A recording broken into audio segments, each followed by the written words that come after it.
Welcome. This is ENG 308, Study Session 6. Relevance of Reading to Research. Introduction. In this study session and the following one, you will learn about the relevance of reading to research. In one way or the other, we are every day engaged in reading activities. When we are driving or passing by, we come across signposts and we are either consciously or unconsciously compelled to read those signposts. In some instances, we read to get information, to relax, to prepare for examinations, to carry out a research, and so on. Learning outcomes. When you have studied this session, you should be able to define and use correctly the term reading. 2. Distinguish between intensive and extensive reading. 3. Point out reading defects or problems. What is reading? According to Olohobu, 2004, reading describes an art of getting meanings from printed or written words. If you consider the idea that reading is an art, it follows that reading is a complex process of gathering information. It also implies that reading is central to learning. As an important skill of a literate society, reading provides the key that unlocks all kinds of information. It enables us to learn how to build or fix things, to enjoy stories, to discover what other people believe, to exercise and broaden the frontiers of your knowledge, and to develop our own ideologies, interests, and perception about the world. In a simple sense, reading basically refers to the recognition of printed materials. Reading basically refers to the recognition of printed letters as representations of meanings. Even when we read online materials from the internet, it is important to remember that those materials are printed, that's written. Essentially, therefore, reading is a matter of processing written materials in order to get information. Reading is one of the basic language skills and it is regarded as a receptive language skill. In reading, one is engaged in decoding what has been encoded in linguistic symbols. Types of reading. There are different types of reading depending on the purposes and methods of reading. In this study session, we shall talk about two types of reading, namely intensive and extensive reading. Intensive reading. Intensive reading is studied reading and it demands a keen examination of what has been written in order to get the full meaning. In extensive reading, students are trained to respond to the sense of words and sentences and to see their implications, to follow relationships of thoughts between sentences and paragraphs, and to integrate information in the text with their own experience and knowledge. Hober, 1985, though in a slightly different conceptualization of reading, identifies 3 levels of intensive reading. These levels are: A. Literal or factual level. This refers to comprehending the words and sentences on the page. This is loosely related to extensive reading. B. Inferential level. This type of reading involves bringing out what a writer implies rather than explicitly states. We achieve this by considering the associations that words convey, the writer's tone as illustrated in the choice of words, and the writer's ideas. C. Conjectural level. This level of reading requires that we use the writer's ideas as a basis for projecting new ideas. This may demand that we continue where the writer stops, exploring possibilities left open, examining problems inherent in the argument, and setting ideas we gain from reading into some perspective with our already acquired frame of ideas. This level of analytic reading requires our total involvement in the text we read. From the foregoing, it is clear that intensive reading demands a systematic, close, methodological reading. A student preparing for an examination, a researcher preparing for a presentation, and a lecturer preparing for a lecture will be involved in intensive reading. Extensive reading. Extensive reading is simply wide reading, and it may be all about reading for pleasure. This involves the ability to read rapidly. This form of rapid reading is also important for assignments which involve reference work, that is, looking for specific information which is required, where the answer does not lie conveniently in one book with a good index, and where a person does not have the time to read each line carefully, as in extensive reading. It is this level of reading that may be said to relate to Hober's 1985 literal or factual level of intensive reading. However, extensive reading is done only out of interest.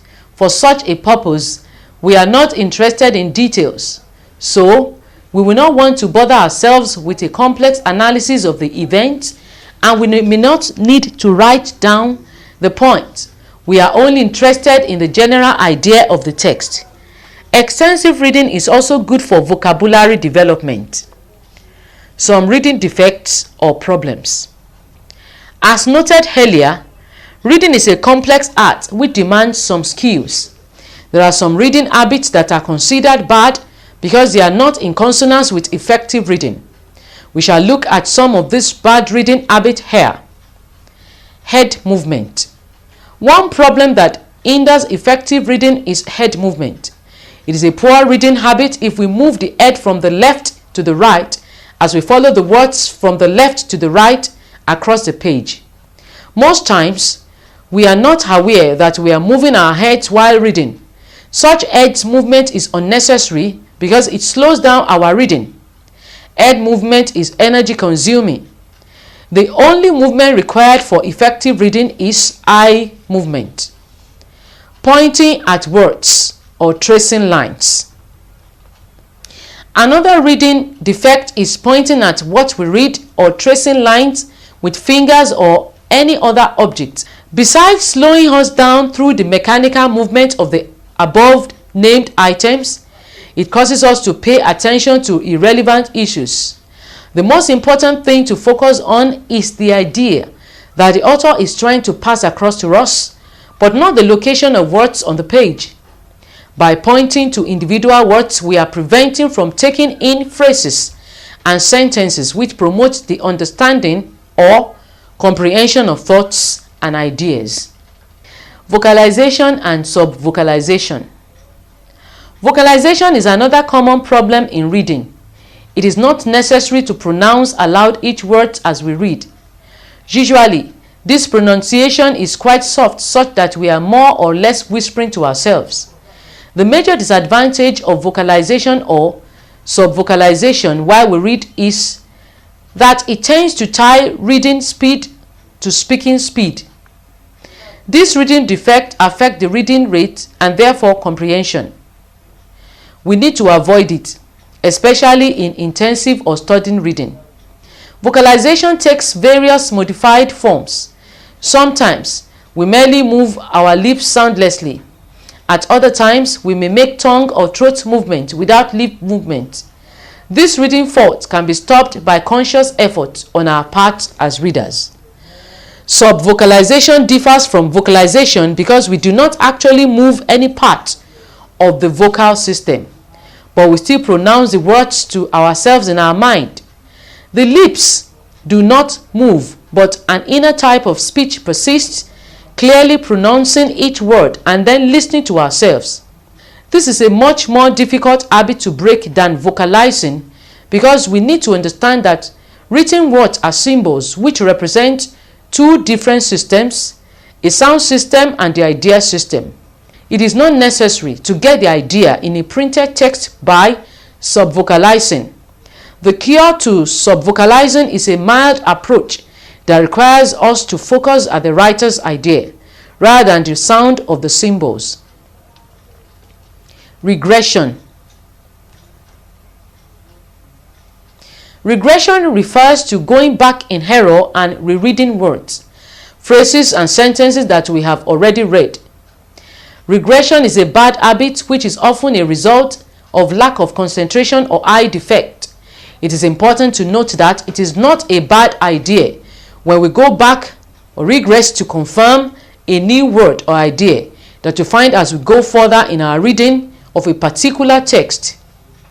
This type of regression is an effective reading skill because it enables us to connect ideas, that is, to investigate the relationship between the previous idea and the new one. Regression becomes a problem when it is done in error, and it slows down comprehension as well as wastes time. Reading purposes. Hober, 1985, notes that it is important for us to form the habit of establishing at the very beginning of our reading our purpose in the reading any particular material. This is informed by the fact that we deal with many different types of reading materials every day. We may read textbooks, articles from magazines, journals, extracts from books, fiction or non-fiction, political pamphlets, the newspapers, and so on. The nature of written materials varies from text to text, and frequently, the purpose in reading changes. One book or material may be searched for specific facts, another may be read out of interest in its ideas which are probably being met for the first time, yet another may be assigned for careful reading and study. It is therefore vital for us to determine why we are reading, because it will determine how we read.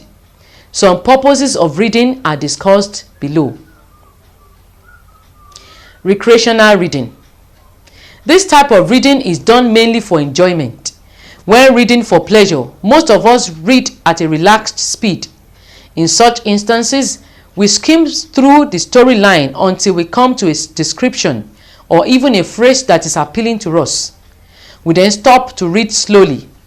We also reread some phrases or lines to enjoy them. Educational reading. Educational reading or academic reading usually requires us to pay close attention to a text. In this case, we look for significant ideas and how details relate to make meanings. Here, reading speed tends to be slow, and we may need to reread certain portions for clarification and thorough understanding. General reading. This involves covering a large amount of text to get a general idea of their contents. Here, we may first skim the materials to understand the main point. If the purpose is to find a particular fact or example, we may scan the text. We may then read some sections carefully to make sure that the desired information has been found. Techniques of reading. Our following discussion examines the techniques of reading. Skimming. Skimming is a method of fast reading. Essentially, we allow our eyes to glide over the lines, just keeping hold of key phrases that connect the major arguments.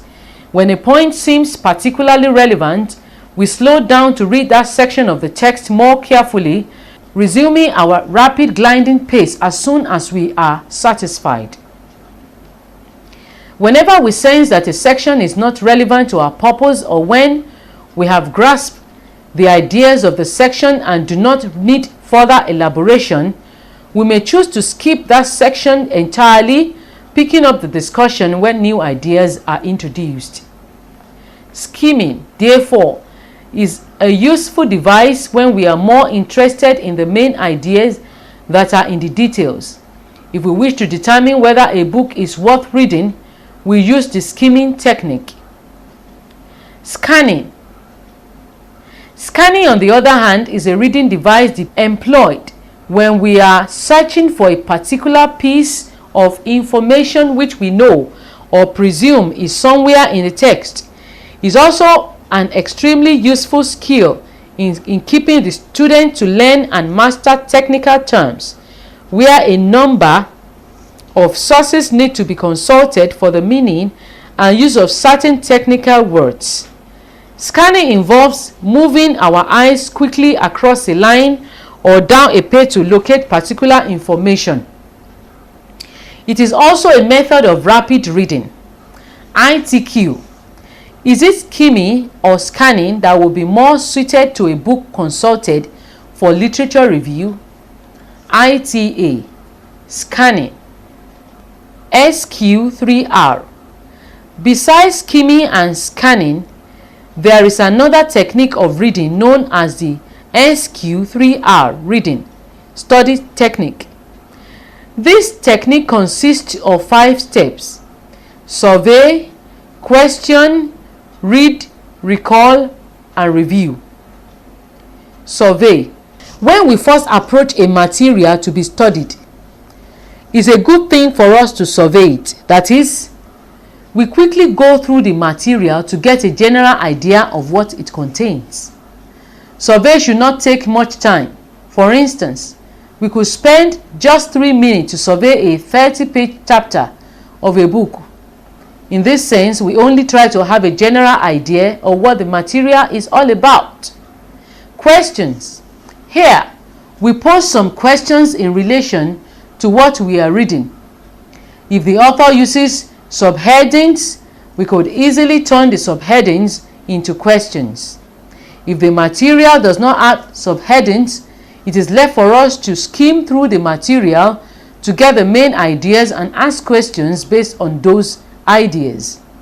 Our survey should have helped us to find the most important areas of the material, and skimming should have also helped us to pick out the main ideas in order to put them down in question forms.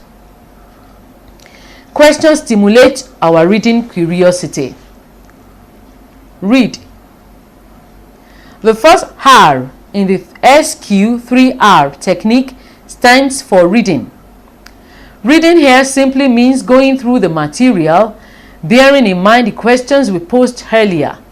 When reading, the student should not think that reading once is enough.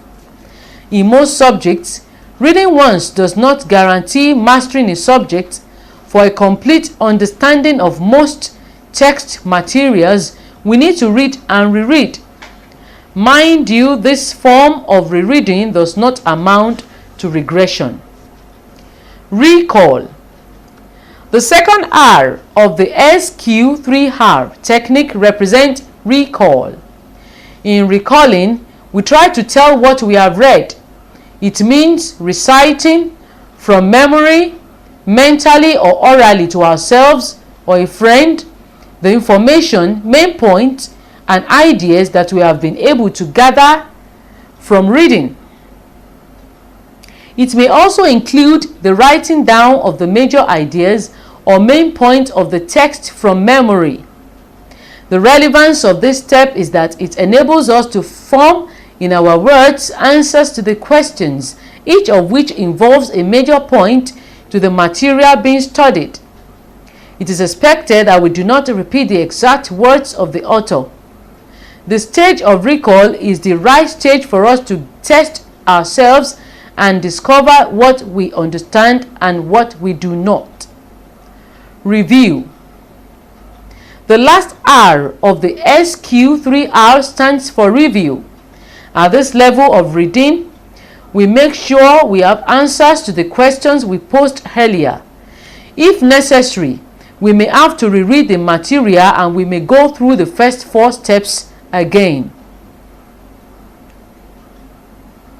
Notes on the self-assessment questions for study session 7. 1. A. For educational purpose. B. Recreational reading. In scanning, there is a particular piece of information which we know or presume is somewhere in the text and for which you rush through the text searching. In skimming, we set out to search for no particular information. We simply rush through the text, slowing down wherever there is something relevant. Study session summary. In this study session, we explained reading as an art that involves eliciting information from written materials. We identified 2 types of reading as intensive reading and extensive reading. We also discussed some reading defects, namely head movement, pointing at words for tracing lines, vocalization and subvocalization, and regression. We went further to explore some purposes of reading. We also mentioned two basic methods of reading, namely skimming and scanning.